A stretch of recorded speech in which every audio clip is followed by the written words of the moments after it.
দূরদেশে বসবাসকারী বাংলাদেশিদের কথা বলছে ডিবিসি নিউজ। তাদের সুখ দুঃখ, হাসি কান্না, আশা নিরাশার কথা সবার সামনে তুলে আনতে আমাদের আয়োজন দূরদেশে সুখ দুঃখ। বিদেশের মাটিতে বাংলাদেশের এই মানুষগুলো মূলত যাচ্ছেন কাজের সন্ধানে, আর সেজন্য শেষ সম্বলটুকু পর্যন্ত ব্যয় করেন অনেকে। সেখানে অক্লান্ত পরিশ্রমের অর্থে পরিবারের মুখে ফোটান হাসি, আর তাদের পাঠানো রেমিটেন্সে দেশের অর্থনীতি হয় সমৃদ্ধ।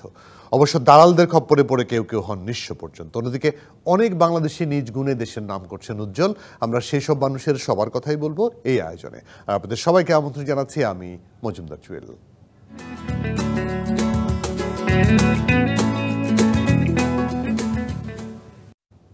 বাংলাদেশের অর্থনীতির মূল চালিকা শক্তি বলা হয় রেমিটেন্সকে, কিন্তু প্রবাসে প্রাণান্ত কষ্ট করে এই রেমিটেন্স পাঠানো যোদ্ধারা ভোগ করেন সীমাহীন কষ্ট। দেশে দেশে তাদের কষ্টের কথা শোনার মানুষেরও যেন খুবই অভাব। প্রায়শই অভিযোগ পাওয়া যায় তাদের অভিভাবক দূতাবাসগুলো সমস্যা সমাধানে তেমন একটা আগ্রহ দেখান না, এমনকি সমস্যা নিয়ে দাঁড়ে দাঁড়ে ঘুরেও কোনো সমাধান পান না। পাসপোর্ট রিনিউ, এনআইডি কার্ড, একামা পরিবর্তন থেকে শুরু করে বিভিন্ন সমস্যায় পড়লেও দূতাবাসের কর্মকর্তারা খুব একটা আমলে নেন না বলে অভিযোগ করেন অনেকেই। বিশেষ করে শ্রমিক শ্রেণীর সঙ্গে ভালো মতো কথাও বলেন না বলে অভিযোগ প্রায় পাওয়া যায়। স্পেনে ইদানিং অ্যাপয়েন্টমেন্ট নিয়ে সমস্যায় পড়ছেন প্রবাসীরা। পাসপোর্টে নাম পরিবর্তন এবং পুলিশ ক্লিয়ারেন্স নিয়ে পড়তে হচ্ছে নানা ঝামেলায়। আজ আমাদের সঙ্গে অতিথি হিসেবে সরাসরি যুক্ত হচ্ছেন স্পেনে নিযুক্ত বাংলাদেশের রাষ্ট্রদূত সারওয়ার মাহমুদ। সারওয়ার মাহমুদ, আপনাকে স্বাগত এবং শুরুতে আপনার প্রতি কৃতজ্ঞতা, আপনি আমাদেরকে কষ্ট করে সময় দিয়েছেন। শুরুটা করতে চাই, যেই নিবন্ধটা শুরু করেছিলাম তার আগে স্পেনে বাংলাদেশ দূতাবাসের কর্মকাণ্ড নিয়ে ছোট করে আপনার কাছ থেকে একটু শুনি, তারপরে আমি আমার প্রশ্নে আসতে চাই। ধন্যবাদ আপনাকে ডিবিসি কর্তৃপক্ষে এই সুন্দর আয়োজনের জন্য। আসসালামু আলাইকুম প্রিয় দর্শক মন্ডলী। আমি বাংলাদেশ দূতাবাস স্পেনে যোগ দিয়েছি 2021 সালে এপ্রিল মাসে। তো এখানে আমরা যে কাজগুলো করি, আমরা বেশ কয়েক রকমের কাজগুলো আমাদের মাল্টি ডাইমেনশনাল। এটা প্রথমে বলতে হয় যে স্পেন হচ্ছে আমাদের বাংলাদেশের রপ্তানির জন্য, ইউরোপিয়ান ইউনিয়ন রপ্তানির জন্য দ্বিতীয় বৃহত্তম রপ্তানি গন্তব্য। তো আমাদের অন্যতম একটি প্রধান কাজ হচ্ছে কিভাবে বাংলাদেশের সাথে স্পেনের রপ্তানি বাণিজ্যকে গতিশীল রাখা, আরো বেগবান করা এবং বহুমুখী করা। আর আরেকটি বড় কাজ হচ্ছে অবশ্যই আপনি যে কথাটি বলছিলেন যে প্রবাসীদের কল্যাণে বিভিন্ন কর্মসূচি গ্রহণ করা। আপনারা জানেন যে স্পেন হচ্ছে ইউরোপিয়ান ইউনিয়নে তৃতীয় বৃহত্তম প্রবাসীদের জন্য গন্তব্যস্থল। এখানে প্রায় 60,000 বাংলাদেশি প্রবাসী বসবাস করছেন। তো এখানে একমাত্র দূতাবাস হচ্ছে মাদ্রিদে। স্পেনের মধ্যে আরেকটি বড় জায়গা যেখানে প্রবাসীরা বসবাস করে সেটি হচ্ছে বার্সেলোনায় কোনো কনসুলেট নেই। তো আমরা দীর্ঘদিন ধরে চেষ্টা করে যাচ্ছি, তো ওদের ভবিষ্যতে চালু হবে। তো আমরা যেটা করি, বার্সেলোনায় সবচেয়ে বেশি সংখ্যা প্রবাসী আছে, সেখানে আমরা কনসুলার সার্ভিস দেওয়ার চেষ্টা করি। বিভিন্ন সময় পর কয়েক মাস পর সেখানে আমাদের টিম যায় এবং কনসুলার সেবা প্রদান করে। তো এখানে আমরা যে কাজগুলো করি, তো পাসপোর্টের সেবা তার বিস্তারিত তো মোটামুটি আমরা মাঝে মাঝে জানবো। তার মধ্যে যে একটা জিনিস আমরা যেটা প্রবাসীদের সাথে আলাপ করে দেখেছি, যে আপনাদের সেখানে কোনো রকম কাজের জন্য গেলে অ্যাপয়েন্টমেন্ট নিতে তারা নাকি একটু দীর্ঘ সূত্রতার মধ্যে পড়েন। এটা সমস্যার সমাধানটা নিয়ে আপনি কিছু ভাবছেন কিনা? আসলে যেটা বলতে হয় যে অ্যাপয়েন্টমেন্ট সিস্টেমটা করার আগে আপনারা জানেন যে যখন যে কোনো ব্যাপারে এসে এমবাসিতে এসে কাজ করে যেত, কিন্তু অ্যাপয়েন্টমেন্ট সিস্টেম করা হয়েছে কিন্তু এটা সবার সুবিধার জন্যই। কারণ আমি প্রথমে শুরু করেছি যে আমার স্পেনে প্রবাসী বাংলাদেশীর মধ্যে ব্যাপক অংশ বাস করে বার্সেলোনা এবং অন্যান্য জায়গায়, মাদ্রিদও আছে বিরাট একটি অংশ। এখন যারা দূর থেকে আসবে তাদের কাজের জন্য অ্যাপয়েন্টমেন্ট সিস্টেমটা তাদের জন্য সব থেকে শ্রেয়। আর একইভাবে এটা মাদ্রিদের জন্য প্রযোজ্য। অ্যাপয়েন্টমেন্ট করলে, এটা কিন্তু আগে অ্যাপয়েন্টমেন্ট ছিল না, এটা আমরা কয়েক মাস থেকে চালু করেছি। আপনারা এটা শুধু মাদ্রিদে বাংলাদেশ দূতাবাসের জন্য প্রযোজ্য নয়। আমি যেটা বলতে চাই যে বাংলাদেশের সমস্ত বিদেশি মিশনগুলো কিন্তু এখন এই সিস্টেম চালু করেছে বা করার পথে। কারণ এটা সরকার একটা সেন্ট্রালাইজ সিস্টেম চালু করেছে, যে সিস্টেমের মাধ্যমে ইজিলি যাতে যখন যে কেউ অ্যাপয়েন্টমেন্ট নিতে পারে। এবং একইভাবে আমি বলতে চাই যে বাংলাদেশে আমাদের কর্তৃপক্ষ, পররাষ্ট্র মন্ত্রণালয় বা অন্যরা এখন তাদের অনলাইন প্ল্যাটফর্ম থেকে কিন্তু বুঝতে পারে যে কখন কোথায় অ্যাপয়েন্টমেন্ট আছে এবং কি আছে। এরপরেও কথা আছে যে আপনি যেটা বলছেন যে ভোগান্তি, অ্যাপয়েন্টমেন্টের একটা সিস্টেম আছে, অ্যাপয়েন্টমেন্ট নিয়ে আসতে পারে। তারপরেও যদি কখনো কারো হঠাৎ করে কোনো প্রয়োজন জরুরি প্রয়োজন আসে, হ্যাঁ জরুরি প্রয়োজন আসে, সেটা কিন্তু আমরা ওপেন রেখেছি, এটা কিন্তু বন্ধ করিনি। আমি বিভিন্ন সময় এটা বলে থাকি, আমি বিভিন্ন সময় প্রবাসীর সাথে আমার সভা বা তাদের সাথে ব্রিফিং এ এই কথা আমি বলে যাই যে যখন কোনো জরুরি প্রয়োজন থাকবে সে কিন্তু অবশ্যই আসতে পারে। সেক্ষেত্রে তার বিশেষ প্রয়োজনটা কি সেটা দায়িত্বরত কর্মকর্তাকে যদি অবহিত করে তাৎক্ষণিকভাবে এসে, তাহলে কিন্তু সেটা আমরা তাকে ফিরিয়ে দেই না। আমরা এইভাবে কাজ করে যাচ্ছি। জি, একদম একদম পরিষ্কার। একটা কথা বারবার বলা হয় যে পাসপোর্টের নাম পরিবর্তন বা বিভিন্ন কারণে বাংলাদেশ থেকে পুলিশ ক্লিয়ারেন্স হয়ে যেতে এই সমস্যাগুলো নাকি একটু দীর্ঘ হচ্ছে। সেটি পাসপোর্টের নাম পরিবর্তন তো এটা আমরা বাংলাদেশে বসে করলেও অনেক ধরনের সমস্যা হয়, অনেক ডকুমেন্টস জমা দিতে হয়। সেখানে স্পেন থেকে বাংলাদেশে আসবে, এটি এবার ঠিকঠাক হয়ে গিয়ে তারপরে তো পাসপোর্ট পাবে। সেটার ব্যাপারে আরেকটু বেগবান করার কোনো সুযোগ আছে কিনা? আসলে আপনি জানেন যে আমরা দীর্ঘ পথ পরিক্রমায় আজকে এই অবস্থায় এসেছি। প্রবাসীরা আমাদেরকে বিদেশে যাওয়া শুরু করেছেন 80-র দশক থেকে। তো প্রথম দিকে আপনারা জানেন যে অনেক কিছুই সহজসাধ্য ছিল। আমাদের রেমিটেন্স যোদ্ধারা, রেমিটেন্স আমাদের অর্থনীতিকে বেগবান করে তারা বিভিন্নভাবে বিদেশে যেতেন এবং অনেক সময় প্রয়োজনের তাগিদে নাম পরিবর্তন বা বিভিন্ন তথ্য পরিবর্তনের প্রয়োজন হতো। সেই কাজগুলো আমরা দূতাবাস বা বাংলাদেশ সরকার সহ সেটাকে সহানুভূতির দৃষ্টিতে দেখতাম, কারণ এটা আমাদের বাংলাদেশের জনগণ, তারাই তো আমাদের বাংলাদেশের জনগণ। কিন্তু আপনারা জানেন বর্তমানে আমরা যে অবস্থায় এসেছি, আস্তে আস্তে আমরা এখন নিম্ন মধ্যম দেশে পরিণত হয়েছি। আমাদের বর্তমানে বলা হচ্ছে যে ICAO, international civil aviation organisation, সেটার বিভিন্ন নিয়মকানুন ফলো করতে হবে এবং তার সর্বোপরি বিভিন্ন যে হোস্ট কান্ট্রি যেখানে আমরা স্পেনে আছি তাদেরও নিয়মকানুন ফলো করতে হবে। তখন আমরা আগে করতাম অনেক কিছুই, যে সমস্ত তথ্য একটা মানুষের নাম পরিবর্তন শুধু না, বাবার নাম, তারপরে মায়ের নাম, স্ত্রীর নাম বা ঠিকানা, অনেক কিছু পরিবর্তন হয়ে যেত। তো এই জিনিসগুলো আমরা সম্প্রতি দেখতে পাচ্ছি যে তখন তারা আমাদেরকে বিশ্বাস করছে না, আমাদের অবিশ্বাস করছে, এবং যার ফলে যেটা হয় আপনারা জানেন যে মাইগ্রেশন, বাইরে প্রবাসীরা প্রয়োজনের তাগিদে অনেকে যান, অর্থনৈতিক প্রয়োজন আছে, তেমন যারা সত্যি সত্যি প্রয়োজনের তাগিদে যান তখন যেতে আগ্রহী, তখন কিন্তু সেই ধরনের সত্যিকার আগ্রহী ব্যক্তিরা সমস্যাগ্রস্ত হয় যখন কিছু সংখ্যক আমাদের মানুষ প্রবাসীরা যারা অতিরিক্তভাবে তথ্য পরিবর্তন করেন, তখন কিন্তু সত্যিকার প্রয়োজনে যারা আছে উনি কিন্তু সমস্যাগ্রস্ত হন এবং উনি তখন আসতে পারেন না। এই জন্য বিদেশি রাষ্ট্রগুলো, বিশেষ করে ইউরোপিয়ান রাষ্ট্রগুলো আপনারা জানেন এই ব্যাপারে অনেক সজাগ হয়েছে, কঠোর হয়েছে। তারা এখন আর তথ্য পরিবর্তনের সুযোগ দিচ্ছে না। স্পেনেও এরকম আছে। তো সুযোগ দিচ্ছে না মানে হয়তো বা আমরা চেষ্টা করে যাই যে তথ্য পরিবর্তনের সুযোগ যাতে অব্যাহত থাকে, কিন্তু অধিক সঙ্গে তথ্য পরিবর্তন করলে আপনি জানেন এটা কোনো আইনের ক্ষেত্রে প্রযোজ্য না। একজন মানুষের তথ্য, সামগ্রিক তথ্য পরিবর্তন হয়ে যেতে পারে না রাতারাতি হঠাৎ করে, বা বয়স ছিল একটা, সেই বয়স আবার 10 বছর কমে গেল বা বেড়ে গেল। তো এইসব ব্যাপারগুলোর কারণে আসলে বিভিন্ন রাষ্ট্রগুলো এটা কঠোর হয়েছে। তো আমরা চেষ্টা করছি এর মধ্যে যতটুকু শিথিলতা এবং ফ্লেক্সিবিলিটির মাধ্যমে আমাদের প্রবাসীদের কল্যাণ করা যায় সেই লক্ষ্যে আমরা সবসময় কাজ করে যাই। আমাদের দৃষ্টিভঙ্গি সবসময় ইতিবাচকই কিন্তু। না, এটা একদম খুবই পরিষ্কার, কারণ আমাদের এখানে খুবই মানে রেগুলারই দেখা যায় যে বয়স পরিবর্তনের মানে প্রতিযোগিতা একটু বেশি। আপনারা যারা বিদেশে যায়, বিশেষ করে ইউরোপিয়ান কান্ট্রিগুলো, তো সেটা আমরা দেখেছি। পাশাপাশি হচ্ছে নামের সাথে এমডি বা মোহাম্মদ পুরোটা লেখা, এগুলো পরিবর্তন করা যায়, কিন্তু একদম পুরোটা পরিবর্তন করতে গেলে এটা বড় ধরনের সমস্যার সম্মুখীন হওয়ারই কথা। এটি প্রবাসী বা বাংলাদেশি অনেকেই বোঝেন না। একটু থাকবেন, একটা ছোট্ট বিরতি নিয়ে ফিরে এসে আপনার সঙ্গে আবার যুক্ত হচ্ছে আলোচনায়। দর্শক, দূরদেশের সুখ দুঃখ থেকে নিচ্ছি ছোট্ট একটা বিরতি, সঙ্গে থাকবেন। দূরদেশের সুখ দুঃখ আয়োজনে আমন্ত্রণ আরও একবার। সঙ্গে আছি আমি মজুমদার সোহেল, আর আমাদের সঙ্গে আজকে অতিথি হিসেবে আছেন স্পেনে নিযুক্ত বাংলাদেশের রাষ্ট্রদূত সারোয়ার মাহমুদ। সারোয়ার মাহমুদ, আপনাকে আবারও স্বাগত। অবৈধ বাংলাদেশি যারা আছেন স্পেনে, সম্ভবত আপনি যাওয়ার পরে 2022-এর পরে একটা নতুন আইনের ফলে বাংলাদেশিরা সহজে বৈধ হতে পারছেন, সেই সুযোগটা কিভাবে নিতে পারছেন বাংলাদেশিরা, একটু ছোট্ট করে শুনি আপনার কাছ থেকে। হ্যাঁ, আপনাকে অনেক ধন্যবাদ। আপনি একটা সঠিক প্রশ্নে অবতারণা করেছেন। আসলে এইসব দেশ, স্পেনে আপনারা জানেন স্পেন একটা ইউরোপিয়ান ইউনিয়নের দ্বিতীয় বৃহত্তম দেশ আয়তনের দিক থেকে, জার্মানির পরেই, কিন্তু লোক সংখ্যা মাত্র 47 মিলিয়ন। তাদের জনবলের প্রয়োজন আছে, বিভিন্ন সেক্টরে কর্মী দরকার আছে, সেটা তারা বোঝে। তো আমরা সেখানে সেই ক্ষেত্রে কাজ করে যাচ্ছি কিভাবে কর্মী নিয়োগ করা যায়। তো এটা যেটা ছিল, আপনি আর তথ্য যদি আরো সঠিক করে, 2008 সাল পর্যন্ত আসলে কর্মী নিয়োগের সুযোগ ছিল বেশি, 2008 সাল পর্যন্ত। পরবর্তীতে ইউরোপিয়ান ইউনিয়ন যেহেতু দক্ষ কর্মী পাওয়া যায় না, যেসব ক্ষেত্রে অতি দক্ষ কর্মী নিয়োগের সুযোগ আছে সেই সব ক্ষেত্রে তারা মনে করছে তাদের কর্মী দরকার।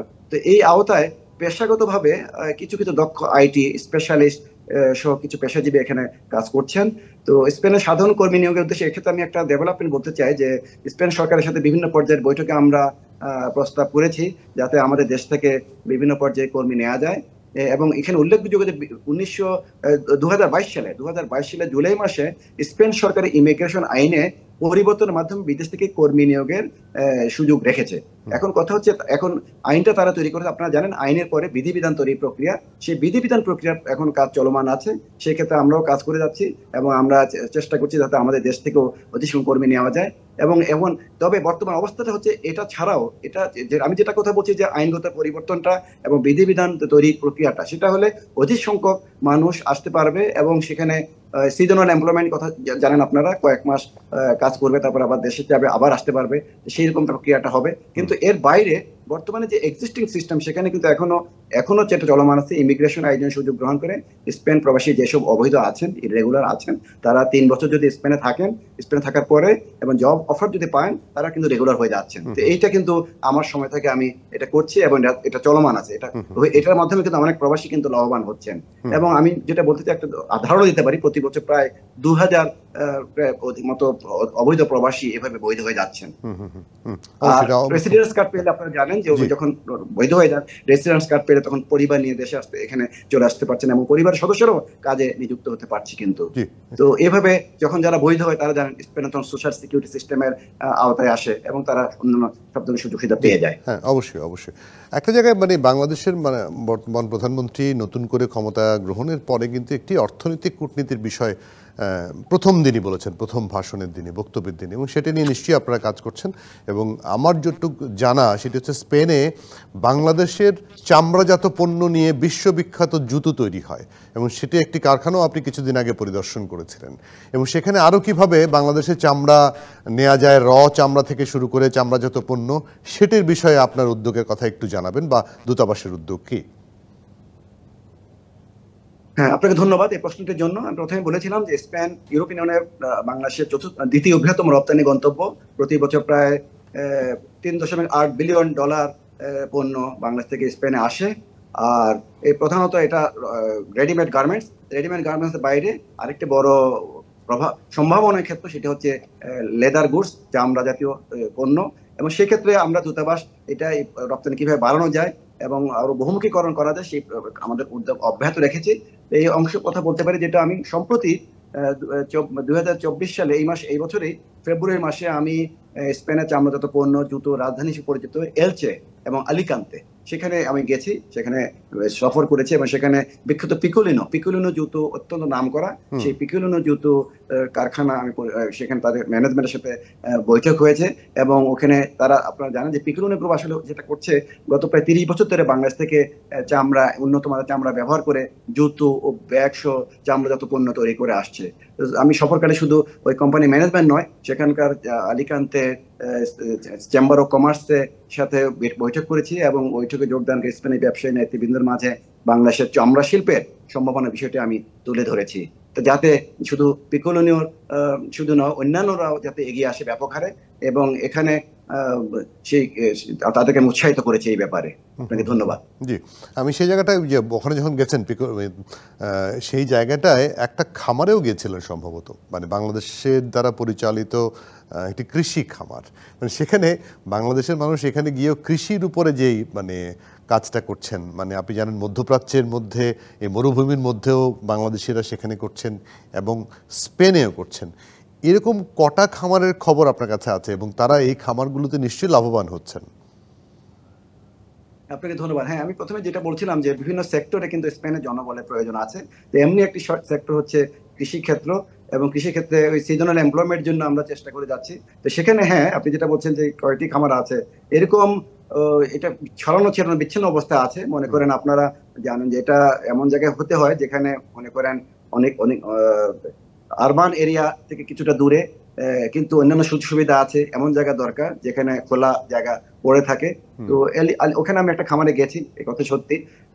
একটা প্রবাসীরা এলএচএফ থেকে কিছু দূরে একটা প্রতিষ্ঠিত তারা তারা তাদের দ্বারা পরিচালিত একটা কৃষি খামার পরিদর্শন করি, এবং সেখানে আমি দেখেছি তারা সবজি উৎপাদন করছে, এবং এই সবজি স্পেন সহ ইউরোপিয়ানের বিভিন্ন দেশে কিন্তু বাজারজাত হচ্ছে।